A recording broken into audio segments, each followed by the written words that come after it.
guys, welcome to Ace Your Health podcast. My name is Dr. Choksy here at Ace Integrative Health in Mason, Ohio. We have Miss Kaylee Koozer here today, and thank you for joining us. You have joined us for the last few weeks to a month, and we've learned about nutrition in great detail. We've learned about many other topics. Today, to continue the topic of nutrition, the first and foremost, the most important thing in our life, something that has 0 calories, right? We talk about calories, fats, proteins, carbs. This little thing is in every cell and has 0 calories. That is the most important thing in our life. Can you guys guess what that is? That is water. Yeah. So the topic of today is water.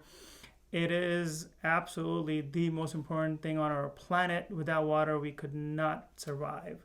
80 to 70 to 80% of us is water, and yet we do not understand water. Water is one of those mysterious things that pretty much operates at a completely different principles. Everything about water is opposite compared to any other metal on this planet. But let's ask what she thinks about water, and let's go a little bit deep into, what water is, where it comes from, how it gets to us, what can we do with it, and what else do we need to think about water? Like, why do I need to water? Water is everywhere. 70% of the entire planet is water. Why do I have to worry about water? Well, that's the question of today. So thank you for joining us, Kaylee. It's good to be here. Yeah. So what do you think about water? So water is really basic and simple, but it's also really, I don't want to say complicated, but there's a lot more to it than we think about. So like you said before, our bodies are about 70% water as an adult. It's a little bit more actually as a baby too. But when our bodies start to fall below 65% water, degeneration starts to occur. So that goes to say it's really, really, really important to stay hydrated. So 60% water, how do you know, how can somebody know that we're falling below 60%? Usually you're going to start to notice things like fatigue. Fatigue is a huge player when you're dehydrated. Of course, fatigue is involved in most disease processes, but also disease process are, a result of degeneration. You might feel headaches. You might feel sleepy even. A lot of people feel hungry when they're actually just dehydrated. So those are some easy ways that you can tell. So that's really interesting. We talked about in our last few episodes that we need energy. And energy comes from ATP. And ATP comes from either protein, fats, and carbs. All of them have calories. Right. So water has 0 calories, but it gives you a lot of energy. Right. Which is kind of oxymoron, right? Like, because we're considering we got to eat something, we got to get calories to make energy. But if you don't have water, which has 0 energy in itself, but it has 0 calories. Water has a lot of energy, but it has 0 calories.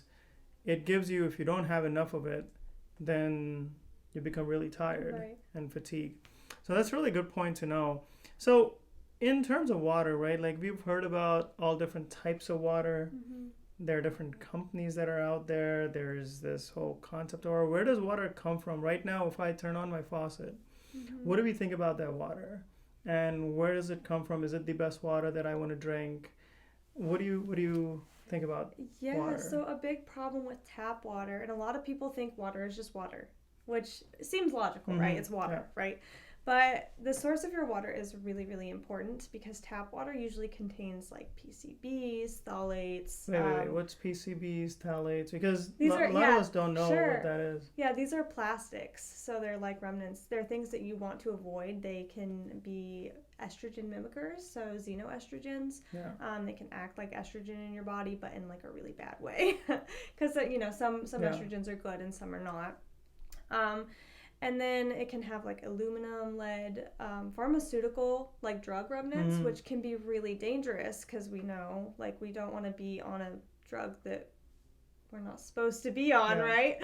So you can get remnants even from things like birth control. But heavy metals, microorganisms, there can be bacteria, all sorts of things that can wreak havoc on your body. And again, if your body is 70% water, and you're putting in water that's full of those things, you're going to retain that. Okay, so if your body is 70% water and you're putting those things in our body, they're retaining. But where are they coming from? The tap water is clean. We have great city water cleaning system. And how do we get all of those things that you mentioned in the water? So it's hopeful that it's a good cleaning system. Most water is recycled, whether that be from your toilet water or, from those dirty rivers that you see all over the place. You guys have to listen very carefully. We're all drinking some toilet water that's cleaned up. Yeah. So there, it's hard for anyone who lives in a city to really have clean water, unless you have a really, really good water filter. Okay. Most people will use popular filters that are in pitchers or the kinds you can stick in your fridge. The problem with those filters is that they most often actually filter out the taste and smell, not the actual particle. That's a really good point that you make about how these filtration systems will remove taste and smell out of the water. So what about, how are we getting all these other chemicals and metals and plastics and hormones, endocrine disruptors that you talk about? How do we get them in our water? Where are they coming from? Yeah, so a lot of that is because it is, like we talked about, reclaimed water, so it's toilet water. So people pee those particles out, which makes it really gross, but that, that's a big way that it gets into our water system. So nobody wants to be drinking that. But yeah, so then that can start to have a really, really negative effect on our bodies. When we're drinking dirty water like that, we'll start to store toxins. You might get some brain fog. You might have some weight gain, hormonal imbalances, all sorts of stuff like that. So I guess a big question that probably everybody has is, where can we find clean water? Yeah, that's a really good point. I mean, I've heard there are many different filters that are out there.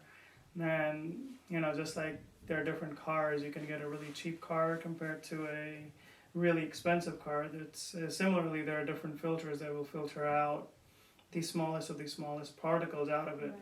But I've also heard, getting, some people install these filters underneath their sink. They can carry them in their mobile filters. But then there are some people who tell me that there's no reason to filter things if you distill it, right? Meaning if you just heat it up and destroy everything. And then there are some people who also tell me that why not, why are you getting rid of all the minerals out of it?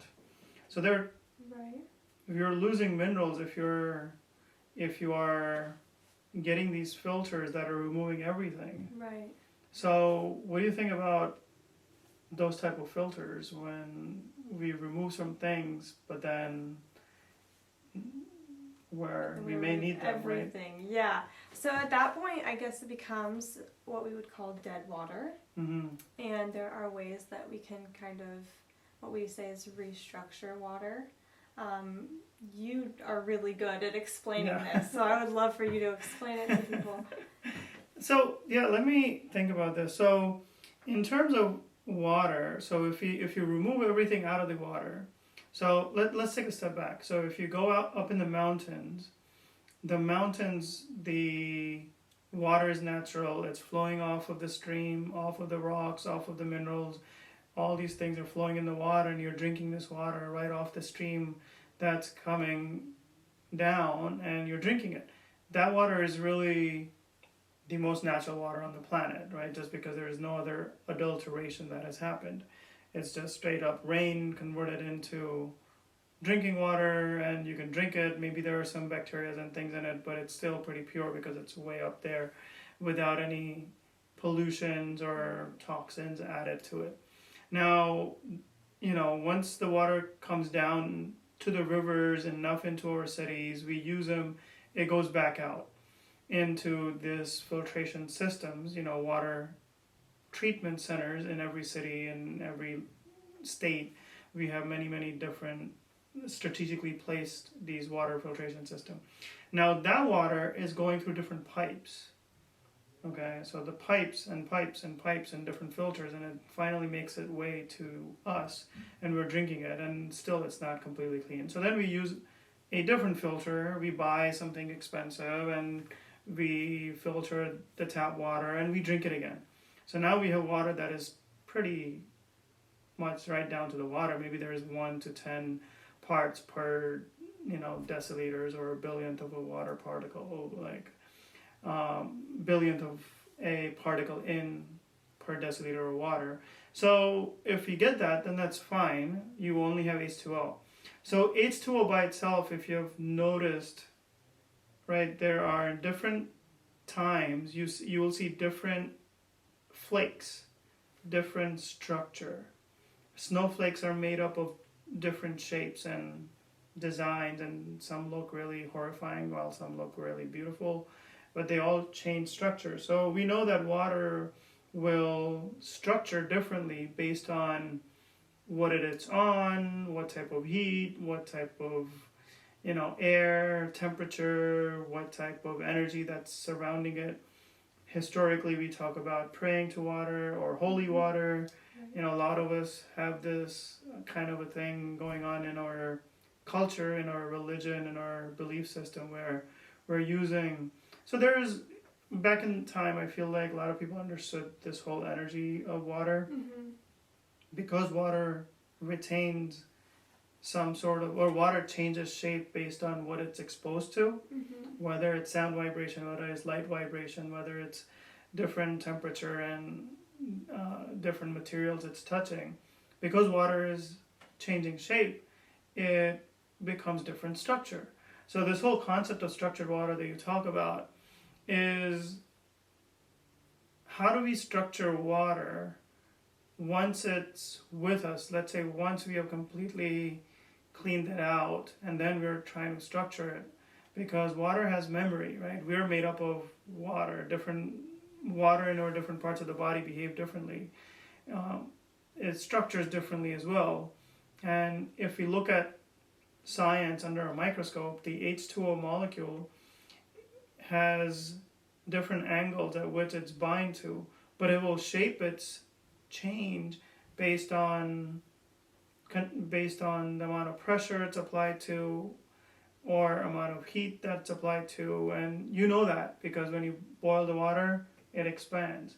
Right. How the H2O molecules are bound with each other changes.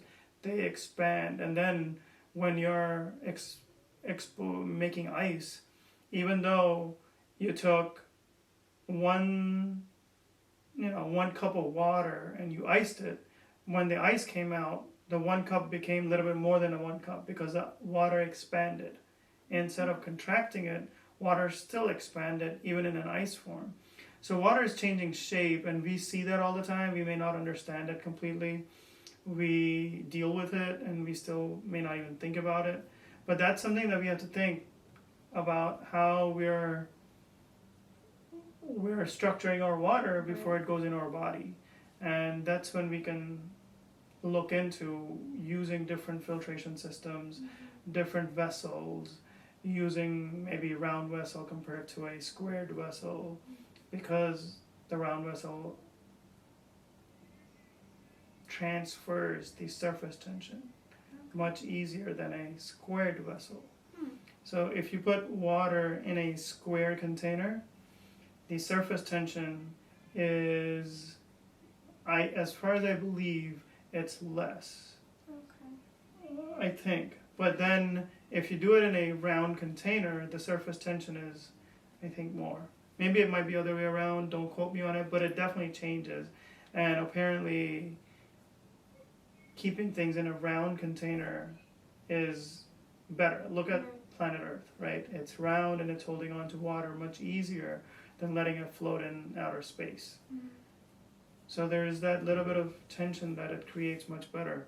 Well, that's a good point that you bring up. So we're talking about, removing toxins, cleaning the water. You mentioned few of the toxins that we talk about that can affect the body and take away our energy. What else can we think about water in terms of how can it help us on a day-to-day life, and when is it too much? Like, what can somebody think it's too much about water? If they're drinking maybe too much? That is one thing. When I first started college for nutrition, I remember having a conversation with one of my professors, and I was having digestive issues, and he was like, well, how much water are you drinking? Because I drink a lot of water, okay? And at the time, I only weighed about 100 pounds. And I was like, oh, I'm drinking like 120 ounces of water a day. And he was like, you're doing what?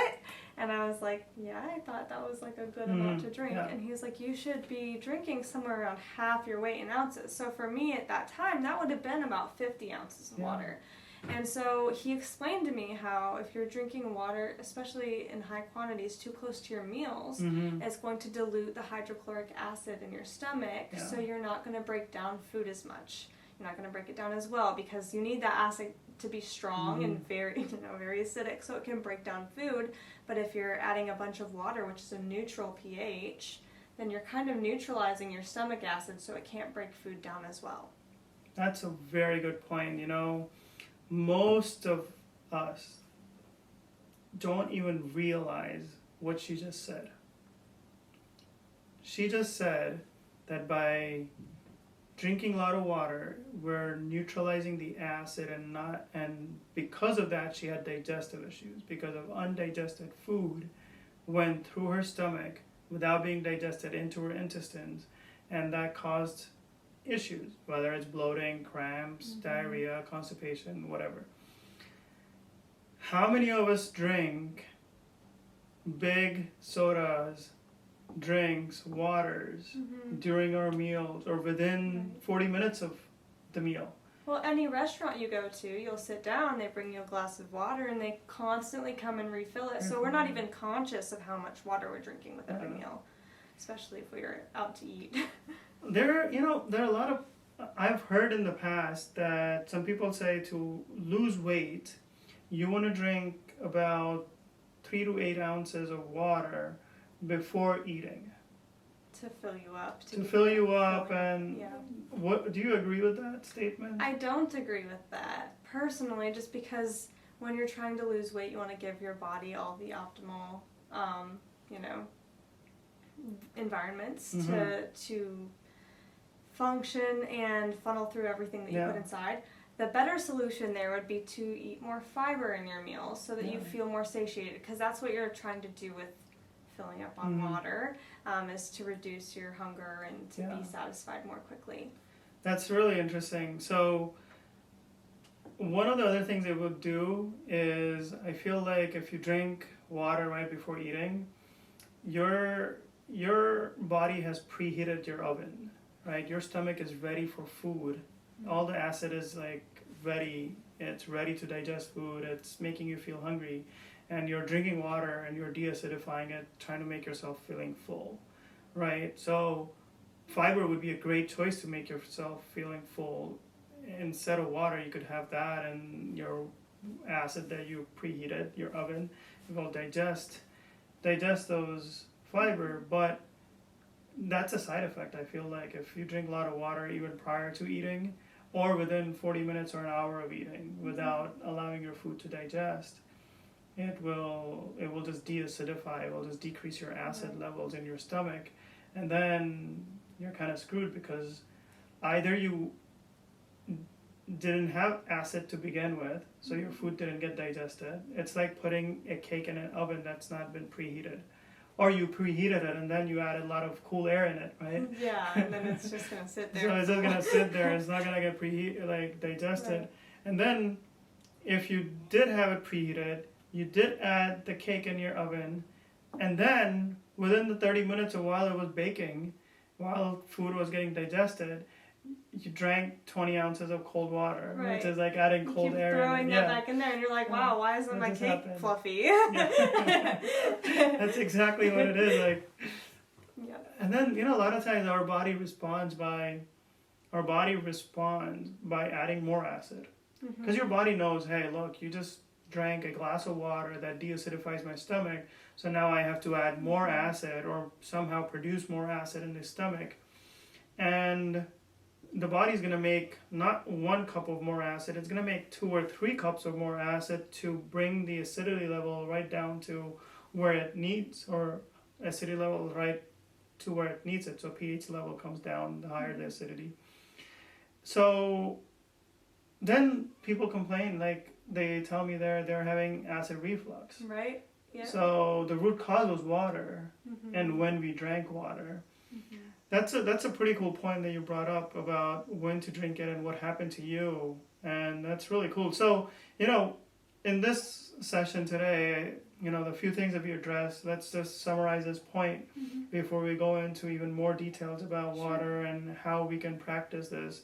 And a lot of you guys who are really interested in having access to a lot more PDFs, a lot more to-do lists and how to do lists and all the notes from today's sessions and what we're about to continue after this session into the next session on water. We encourage everybody to join the community and be part of the community and let us learn from you as well as you learn from everybody in the community. We have lots and lots of videos in the community. We have lots of PDFs, accountability trackers, notes. So that would be great. So let's just summarize this few things. So we talked about water. Water comes from mountains and then it gets repurposed into the our water system before it gets to us. And then what we flush into our toilets and our bathrooms also goes into the water system and gets cleaned up. Then in order to know how much we need to drink, one of the things you mentioned was half your body weight in ounces, based on your pound body weight, not kilogram body weight. So then that's one question that somebody can take home. That's a take-home point. The third thing that they can think about is where can they look at or different types of water filter.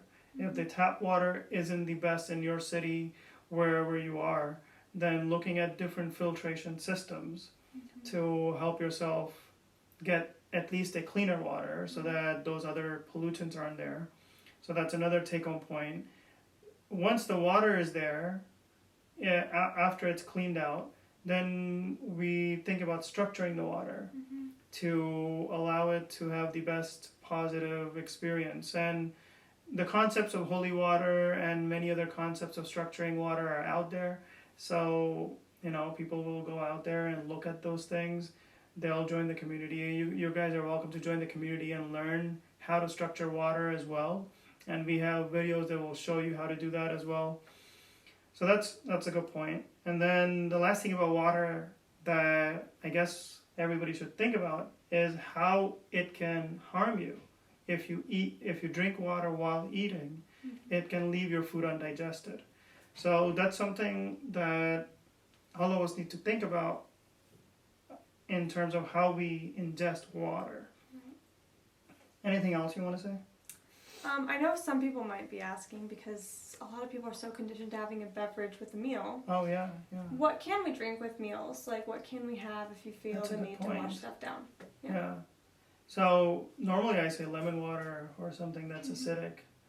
Right. Although lemon is basic once it goes in the body because it has potassium in it.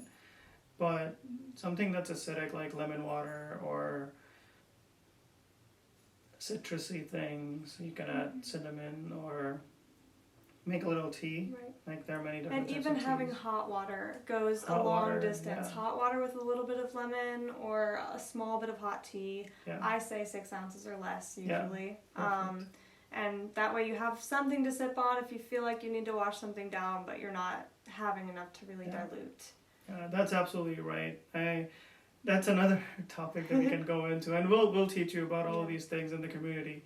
But it's a hot water compared to cold water, and what difference can it make, and how it matters to our cellular health and cellular efficiency in terms of making energy for us. So we'll go in a lot more details about all of these topics into the community. But this was a great start to a topic that affects every single one of us. Right. Whether it's plants or animals or humans, the planet Earth needs water, and it needs clean water, especially in this day and age when we're running out of water. Right? We're running out of clean water. Right. And we don't know what to do. I mean, it's everybody's, if you look at a lot of third world countries, they are starving from water. Mm-hmm. So with that, thank you so much for joining us. We really appreciate your time and effort. As always, every Friday, once a week, we have a prayer session. We are praying for you. If you let us know what you're struggling with, we will send out our positive vibes to you. We have a group prayer session that happens here. If you want to join, you're welcome to come by Friday mornings at 10 o'clock. Just let us know that you're coming by, and we'll figure out how to accommodate you. If you're over there, at some point we'll make this live so that you're also able to join from wherever you are. And with this collective positive energy that we want to exude and carry us forward into the, I guess, 22nd century now that we're in 22nd. Yeah. So thank you so much. Appreciate it. Take care. Namaste. God bless.